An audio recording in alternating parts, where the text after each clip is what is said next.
మన వెజిటేబుల్ గార్డెన్‌లో చిన్న చిన్న ఫ్లవర్స్‌తో, చిన్న చిన్న కాయలతో కొన్ని వెండిపోతూ, కొన్ని చిగురిస్తూ, కొన్ని ఆహ్లాదకరం చేస్తూ, మనసుకి అలా హత్తుకునే విధంగా ఇలా కొన్ని కొన్ని కాయలతో, ఫ్లవర్‌లతో ఎంత బ్యూటిఫుల్‌గా ఉండే ఈ క్రీపరు ఎంతో బాగుంటది. మనసుకి అలా హత్తుకొని పోతాది ఫ్లవర్స్‌తో ఉన్న మన గార్డెను.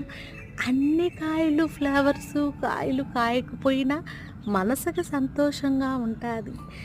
గ్రీనరీగా ఉంటాది.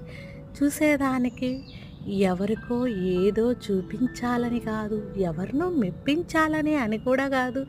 నా మనశ్శాంతికి, నా హ్యాపీనెస్‌కి గ్రీనరీగా ఉంటే మనసుకి ఎలా హత్తుకోబోయే కొన్ని కొన్ని పక్షులతో నా గార్డెను అలా ఉండిపోతాది.